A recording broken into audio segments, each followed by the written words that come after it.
Today we continue with our class Kitzur Shulchan Aruch. Okay, no problem. So we continue with the Kitzur Shulchan Aruch, and for those who follow us, so it's Siman 51, I'm sorry, and Halacha number 9, and the topic is general rules of Brocha Achrona.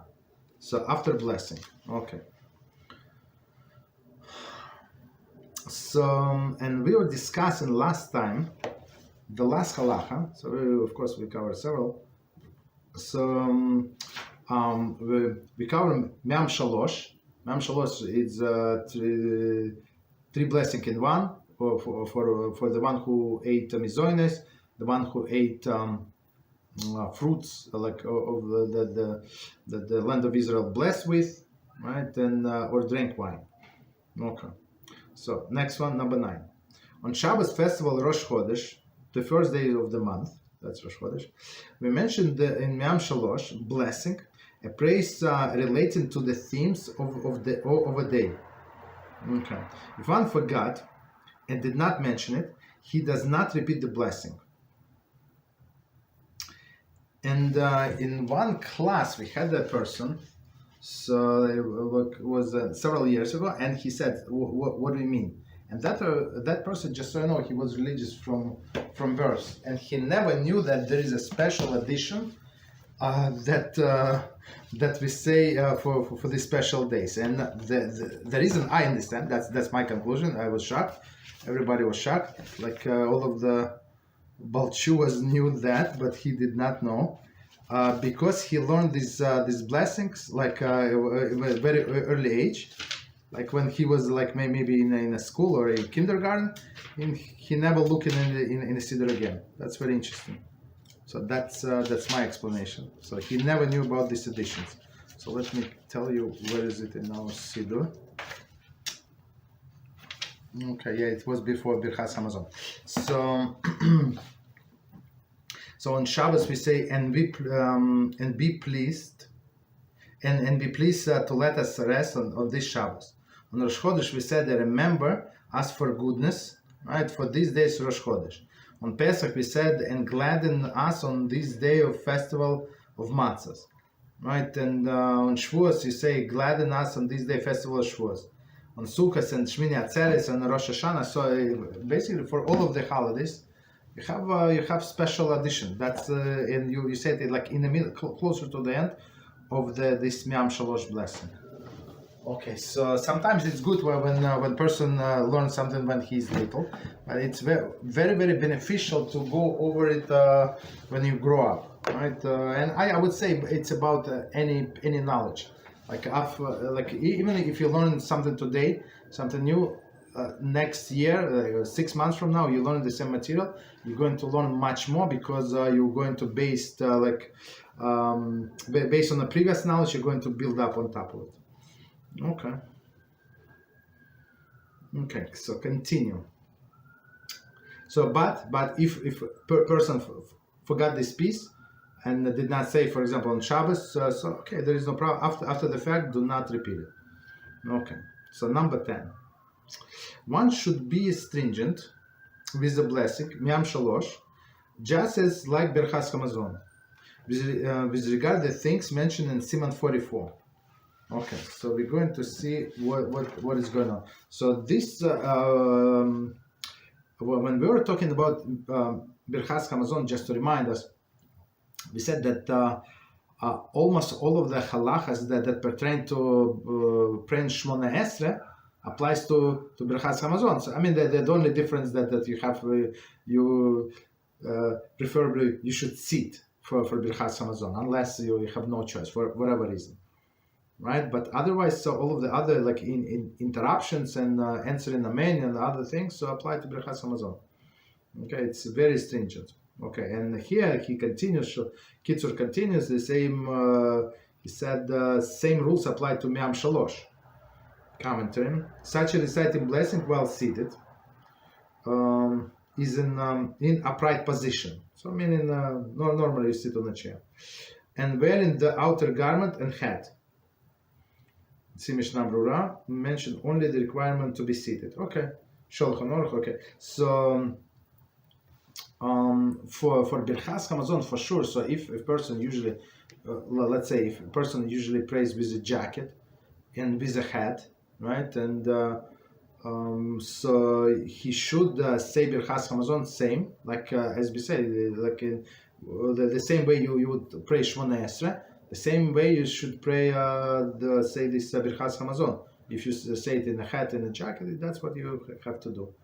Right, so Kitzur say here also the same about Miyam Shalosh, but Mishnah Brura, he's lenient, so we go by Mishnah Brura, so it's not required. So of course, if you want to beautify the mitzvah, so that's only for your benefit. But if you want to put a jacket on, and there is that's good. Okay. So in some circles, just so you know, like if you don't put a hat on, so some people go overboard, right? But they very like magbit like on external things. So, and I was in such a circle, and they say, well, what do you mean you don't wear a hat? Like, so if you don't wear a hat by them, it's like you almost off the derech. So that's the first sign for them of the derech when somebody does not wear the hat. That's very interesting. External things. Baruch HaShem. Okay. So number 11, if the blessing in the blessing Borei Nefashos, some say the word you have created. So okay, so let's see. So Borei Nefashos, we say for the so after you ate everything else that does not grow from the ground, right? Eggs, cheese, fish, meat, all of these things, and fruits that are not these 5 species that grow in Israel, that Israel is famous for, and vegetables, and drinks except wine. So for all of these things, you say Borei Nefashos. Okay, so commentary say the full text of blessing, according to the Kitzur, is blessed you HaShem, our God, King of the universe, who creates numerous living things and their needs. For all that He created, you have created, with which you gratify every living being. Blesses He the life of the world. Kitzur now elaborates on the meaning of this blessing and address which one of the words in brackets should be said. Okay, so basically, He has created or you have created. Okay, so that's the difference in minhagim, how to say it. Okay, so let's see. So one more time from the beginning. In the blessing Borei Nefashos, so this short blessing after you ate or drank, let's say something, right? Some say the words you have created, and some say that he has created, and the latter is a principle ruling to be followed. Okay, no problem. Commentary Mishnah Brura writes that each place should follow its own custom. Okay, Mishnah Brura 207.3. Okay, so whatever, just follow whatever in your siddur, and whatever you siddur you chose for yourself, whatever minhag you follow, just follow that that minhag, and don't be confused. Even if people in a place, for example, you go to different place and they pray different minhag, so you're not allowed to pray that minhag if it's not yours, right? So make sure that you have your siddur with you and pray from your own siddur. There is no problem. Nobody is going to tell you anything. Like in a place, for example, where I go, they have the main minhag of the shul is Ashkenaz, but some people are Sfard, so we have Sephardic siddurim. Some people are Chabad, so we have Chabad siddurim. So everybody would come and pray from their own siddur. So there is no discrimination.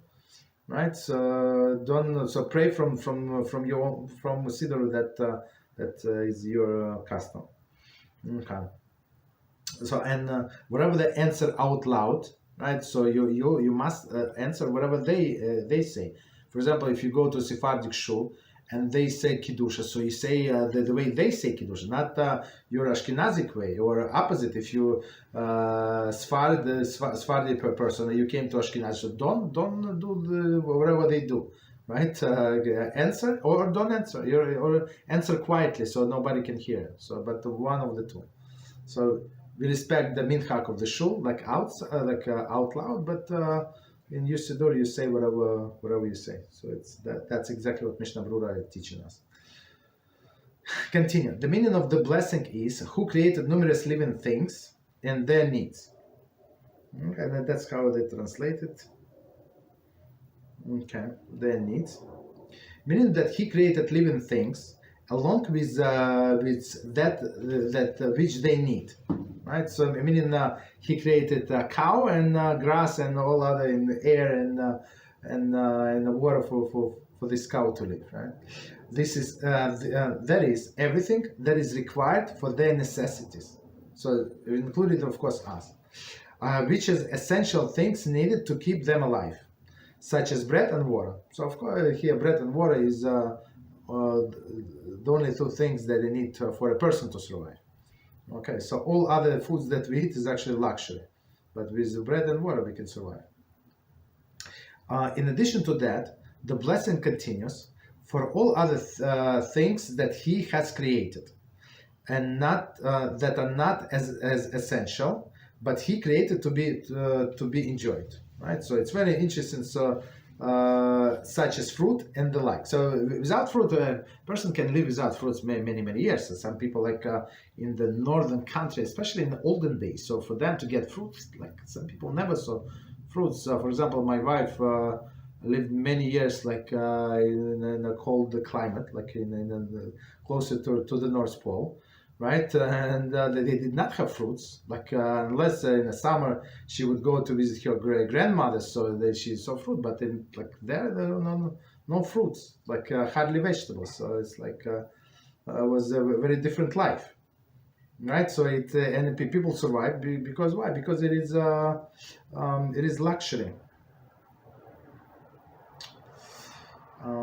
Just 1 second. So the meaning of the words. For all that he created with which to gratify every living being. So we see Mishnah Brura. Okay, so continue. Bless you, HaShem, who is life to the worlds. So commentary, HaShem is a life giver to both this world and the world to come. Abu Draham. So it's very interesting. So the life is needed not only in this world, but in the world to come. Even if it's a world of souls. Right, as we learn in our class of Hilchas Teshuvah, right, Rambam, very interesting. It's a world of souls, but it needs its sustenance. What sustenance? Spiritual sustenance, of course. Continue. One must pronounce the ches of the word Chai, vowelized with patach. Okay, 42. Okay, commentary. It should be pronounced Chai Haolam, not Hey Haolam. Okay. See Mishnah Brura. Okay. Continue. See Mishnah Brura, who rules that it is pronounced Hey Haolam. Okay, no problem. Continue. The Gaon Rabbi Eliyahu of Vilna, of blessed memory. So it's a Vilna Gaon, I think.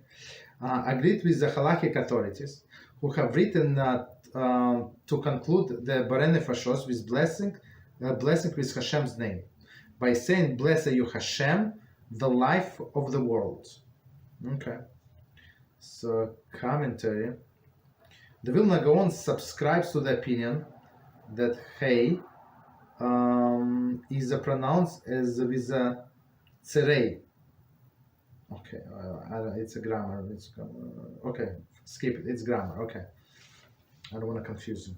Okay, so continue. So just follow your siddur for last for the bottom line opinion. Okay, continue. Number 12. By the way, any questions before we continue?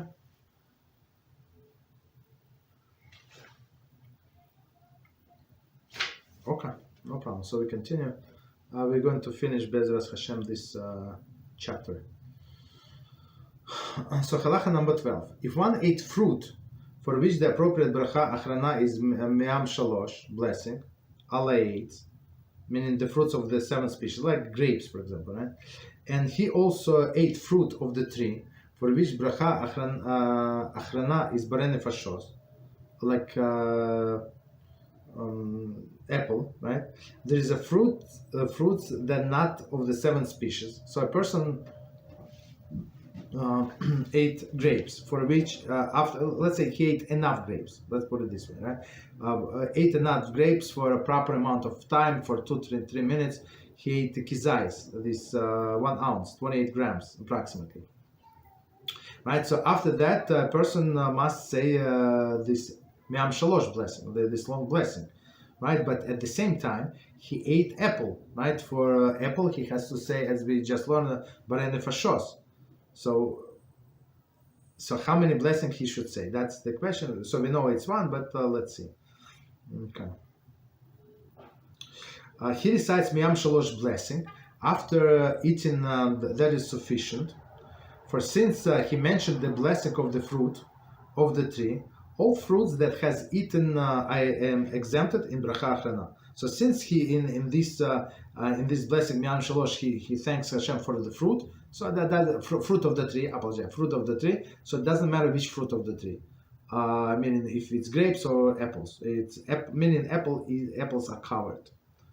Commentary Mishnah Berurah to 7:1 writes that if after eating only fruit that was not from the 7 species, one mistakenly recite all 8, he has also fulfilled his obligation. So after the fact, I'm not sure, usually people tend to say the shorter version, not the longer version, but in this case, person went the opposite way, so he ate apple and say Me'am Shalosh.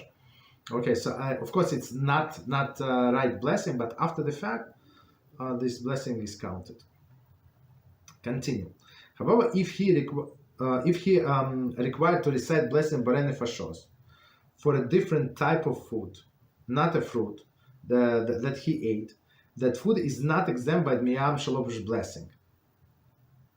I'm not sure why would somebody thinks otherwise, but the Kitzur said explicitly. So if somebody ate the food that required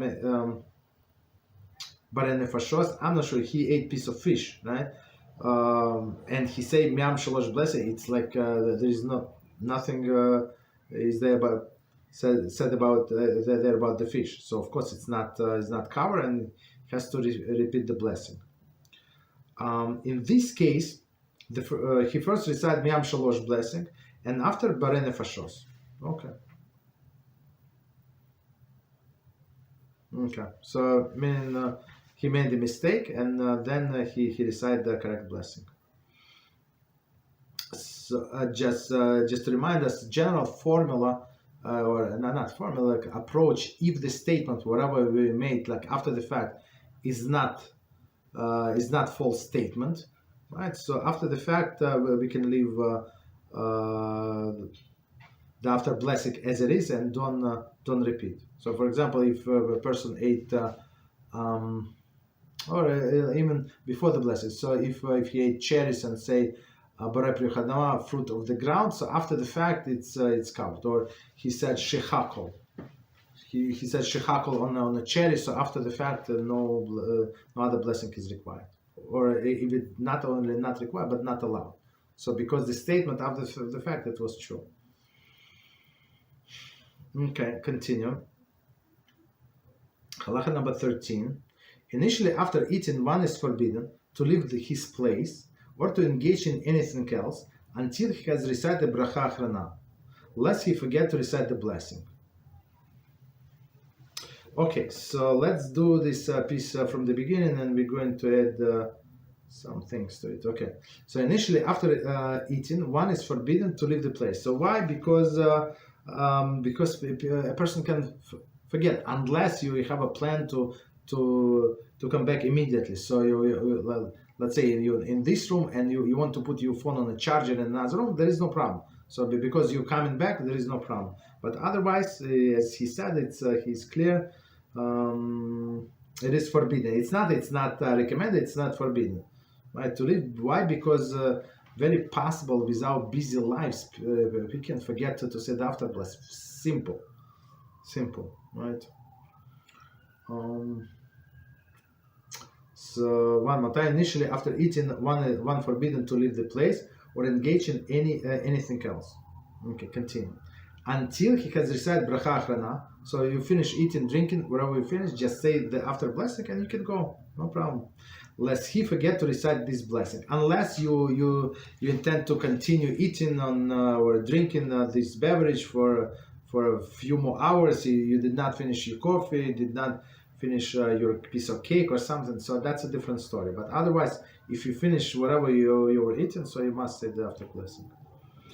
If after the fact he did leave his place, if he needs to recite the blessed Borei Nefashos, he may recite it in a place where he is then. So that's the difference between Borei Nefashos for after all other foods, from the difference between Borei Nefashos and Birchas Hamazon and Miyam Shalosh, right? So because we said for Birchas Hamazon, person must go back and saying in a place where he was eating, or for Miyam Shalosh, at least everybody agreed for mizoinos, right? If a person eat cakes or pasta or something, right? They have to go back and say after blessing in the places where when they ate. About wine, not everybody agree, but there is strong opinion about grapes and pomegranates and others, right? So also not everybody agree, but it's also a strong opinion that you have to go back. So in order not to put yourself in that questionable situation, so don't leave anywhere unless you say Birchas Hamazon. But if you have a plan, so sometimes, like for example, me, I have such a pressure for time, and I have time to eat, but I don't have a time to say Birchas Hamazon. So what I do, but I know after some times I would have this 15 minutes window, and I would be able to say Birchas Hamazon. So I put myself reminders to say Birchas Hamazon. So meaning I'm not going to miss. I'm going to come in the place where I ate. There is no problem. So that's also allowed. Of course, it's not preferred way, but if you don't have any other options, this would work. Okay. So, but for Borei Nefashos, as we said, if person forgot after the fact, he can not obligated to go back under any opinion, right? So he can say whatever he is. Okay. But if he needs to recite Miyam Shalosh blessing, he must return to original place. Okay, we just say where he ate, just as he must when recite Birchas Hamazon, as said in chapter 44. Yeah, we said it some time ago.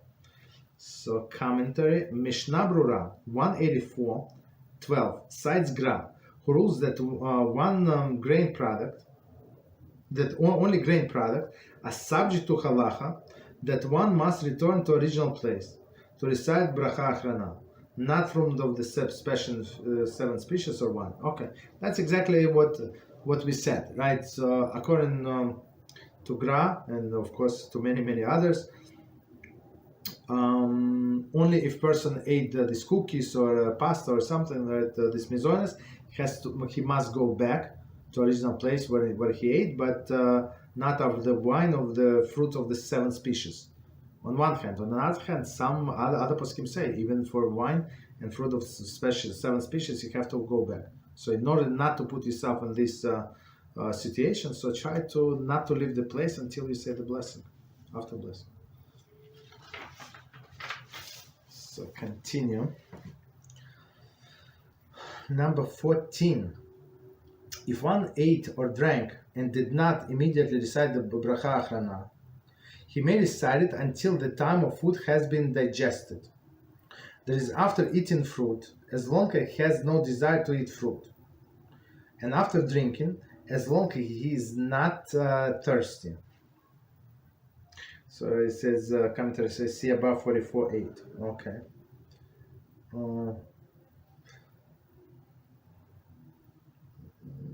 Just a second. Okay, so let's continue, and then we go back and explain. After these times have passed, he may no longer recite Bracha Achrona.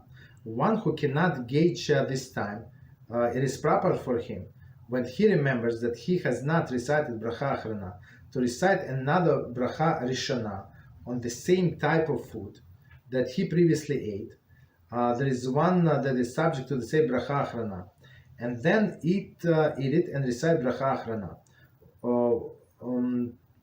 To exempt the first food as well. Okay, so let's try to read again. We're going to add like final halacha. What do we do today? Because whatever Kitzur say, it's not like 100% clear. So we're going to explain. So one more time, and we're going to explain.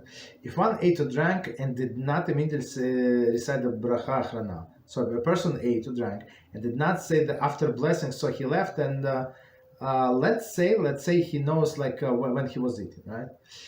He may recite it until the time of the food being digested. So there are two opinions by our poskim. So one, the opinion is one when the food is no longer beneficial to you, right? When it's no longer like satiating you, so you're not allowed to say the blessing again. So it's like it's too late. It's too late. So when they try to gauge this time, so a few opinions. So the bottom line, to spare us time, so the bottom line for a small snack you have 30 minutes. 30 minutes to say. There's 72 minutes, but we don't rely on that opinion. I mean, it's too lenient.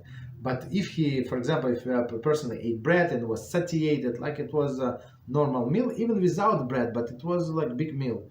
Person ate salad and soup and I don't know, something else, potato, mashed potatoes, whatever they ate, right? And the satiated, then in this case, so you might rely on 72 minutes rule, right? But if he got hungry, right, in the meantime, so it's like he is no longer is allowed to say the blessing. So so two two things that we have in mind: the time wise, and plus if a person is hungry or not. So meaning what? A person, for example, ate bread meal, and after 72 minutes, after 80 minutes, he's not hungry, so he still, or after 2 hours, he's not hungry, so he or she can still say Birchat Hamazon. There is no problem whatsoever. So it's time plus this this point of digestion. Okay.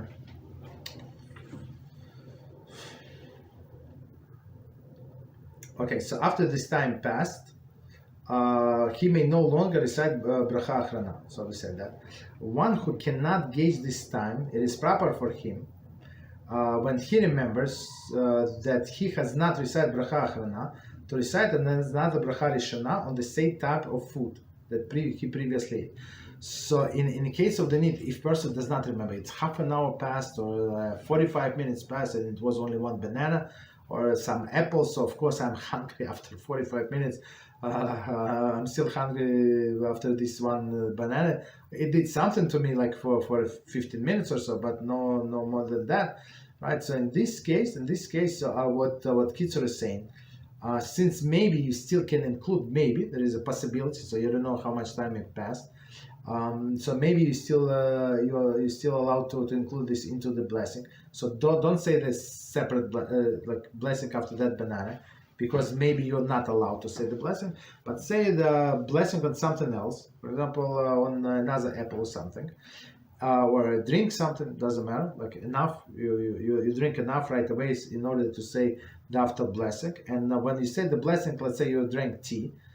Cold tea, let's say, right? You drank enough. So after this tea, you have to say Borei Nefashos, and when you make it Borei Nefashos, so just keep in mind that this Borei Nefashos should cover my tea, whatever I just drank, and banana, in case if I still can cover it, right? So, and it's solution after actually if a person even forget, did I say the blessing, did I not say the blessing? Or in this situation, Kitzur described, maybe time passed, maybe did not pass, right? Or did they say the right blessing? I did not say the right blessing. So even if a person did not say the right blessing, right? The way to rectify it is what we just say. You just keep in mind. You say the blessing on something that you obligated to say, and keep in mind the other food as well. Okay, so that's solution. Next one, 15. So it's last one in this chapter. Siman, one who ate or drank and then vomited should not recite Bracha Achrona, because this is no less of reason not to recite Bracha Achrona that the wood already digested. Okay, so it's very interesting a point. So person ate and vomited. So I'm not sure how much he vomited. Okay, so let's say, I think assumption is that he vomited most of the food. So in this case, he would not say Bracha Achrona. Why? So Kitzur explained it logically. It's not because he's discussing, no, but it's because it's like this digested food. So the food is not there.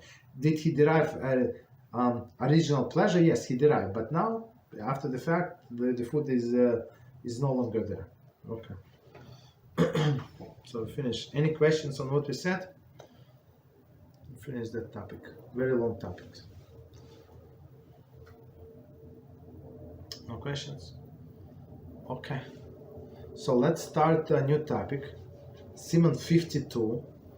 And we continue with the laws of the blessing. So it says laws of Borei, Pri HaEitz, Borei Pri HaAdama, and Shicha called blessings.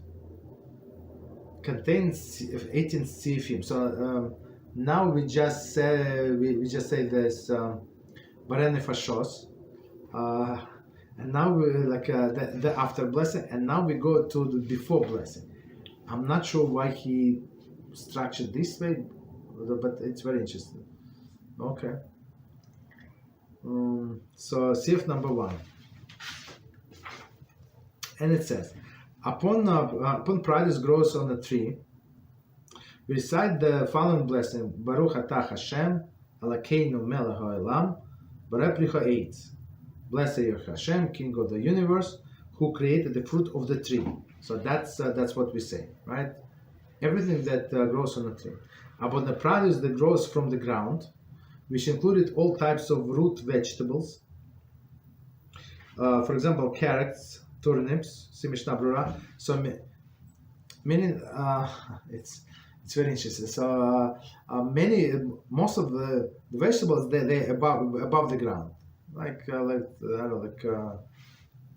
strawberry, right. So above the ground, the squash, right, or something like above watermelon, above the ground, right. But some vegetables that they're inside the ground, so you don't see the carrot seed. You do not see. So that the carrot is actually the root that we eat, right? So, and it's still considered a fruit of the ground, even though it's like under the ground.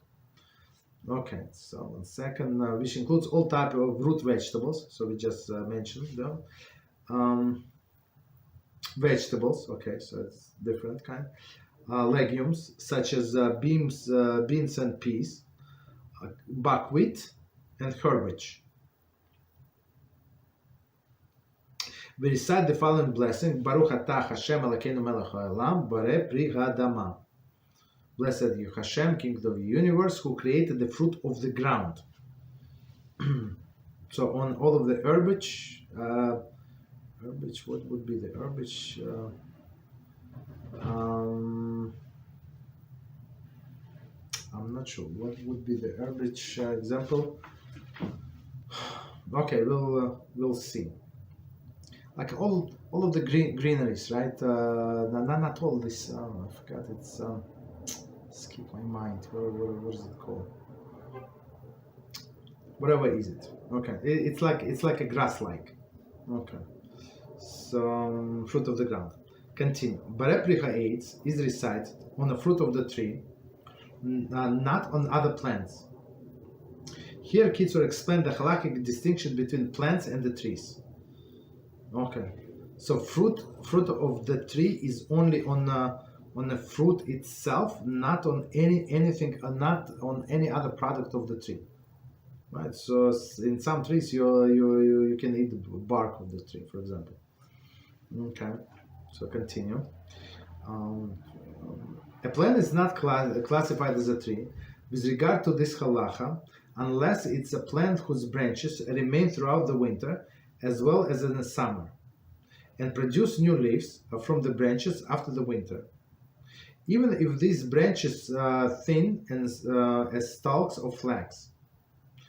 However, if the branches disappear completely in the winter and only the root of the plant remains, it is not classified as a tree, and we recite Borei Adama, blessing on the fruit. Okay, so let's understand, because it's very fundamental and important halacha. So what's the classification of the tree halachically? Something that survived the ground, survived the winter, like, and has branches, and it could be very thin branches. So all of the bushes, for the blueberry bushes, right? All of the other bushes, the berries, right? The berry bushes. They actually, all of them trees, except raspberry. Raspberry is anomaly, botanical anomaly. We say Borei Hadama. So that's it's one of the exceptions. But all of the other bushes that are higher than 3 tefachim, but tefach is like a fist, like approximately 3.5 to 4 inches, approximately, right? So if it's let's say to round up, let's say up higher than 10 inches, if bushes higher than 10 inches, so they consider to be trees, right? Meaning that they survive the winter, and they produce leaves from the same branches. They may have new branches, but same branches as well. Very interesting. That's the difference between these berry bushes and banana palm, right? But banana palm, they produce the leaves and the fruits always from the new offshoots. It's not the same, right? That's why they all constantly grow. Okay, that's why on the banana we say Borei Adama. It's fruit of the ground. It's not fruit of the tree. Okay. 1 second. So, but they say if branches disappear completely, right? So only right, only root remains. So it's not considered to be tree. So it's like potatoes, like all the watermelons, strawberries, stuff like that. Okay. Okay. So, and on those you say Borei Adama. So commentary from Mishnah Brura to a tree writes that upon the berries that grow on the bushes whose branches remain during the winter. I will just say that. So we say, but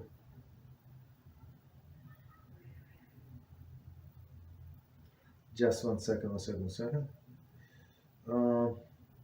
So Rabbi Moshe finds in Zatzal writes in Igras Moshe that this applies only to those bushes that are 3 tefachim high, approximately. Okay, I said 9. He's saying 10 to 11 inches. Okay, or less.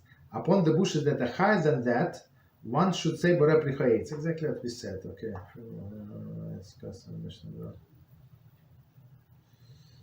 Okay. So, but there are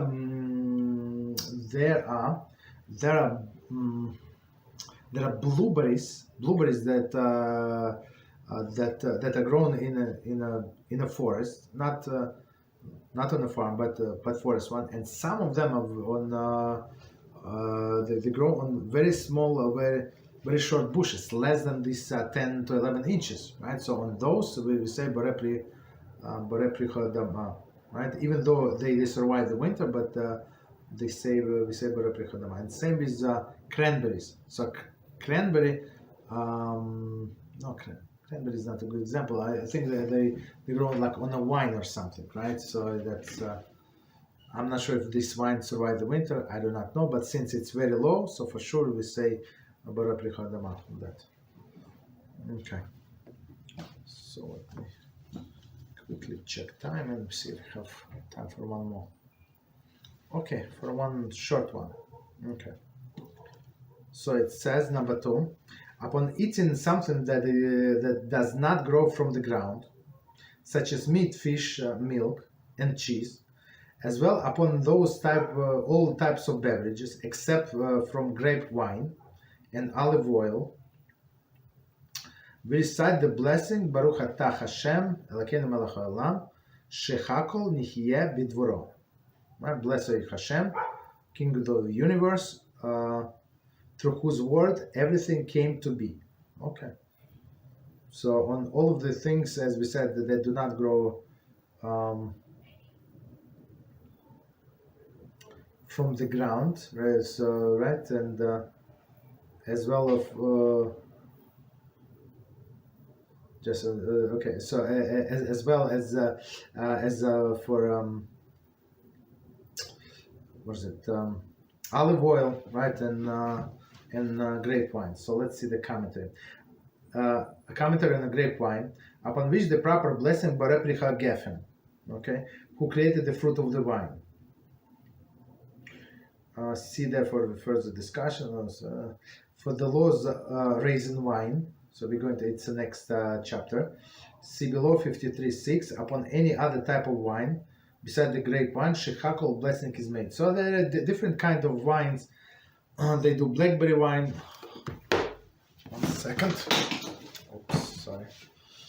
1 second. Close. I apologize, something happened with my charger. Okay, no problem. Okay, continue. So there are different kind of wines, right? So we say shechakol on them. Only on grape wine or grape juice we say Borei gefen. Okay, no, olive oil. So olive oil is also, people don't usually drink the olive oil straight, right? They usually fry with olive oil and use it in salad, but not drink. So let's see. In principle, the proper blessing to be recited olive oil, Borei right? However, see below 54:8, which states that the practice of blessing is rarely recited. So meaning Borei we say olive oil because it is a principal food of the tree, not the olive itself. The olive is also food, but the olive oil is more important. But usually people don't drink olive oil unless for the health reason. I don't remember for some, especially in the Gemara, for some maladies they used to drink this olive oil, right? So for I guess some stomach issues, I don't remember exactly, but that's then you would say the blessing. Okay, continue. In the word Nihiyah, the yud should be pronounced with the comments. Okay, it should be pronounced Nihiyah, not Nihiyah. Okay. Number 5. There is no, 1 second. Other authorities hold that the proper pronunciation is Nihiyah. Okay, so 1 second. Let me quickly see it.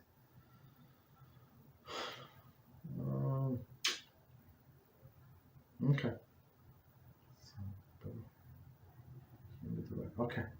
So I think we can stop here.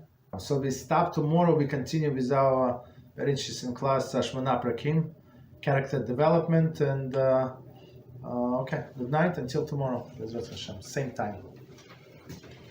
Thank you, Rabbi.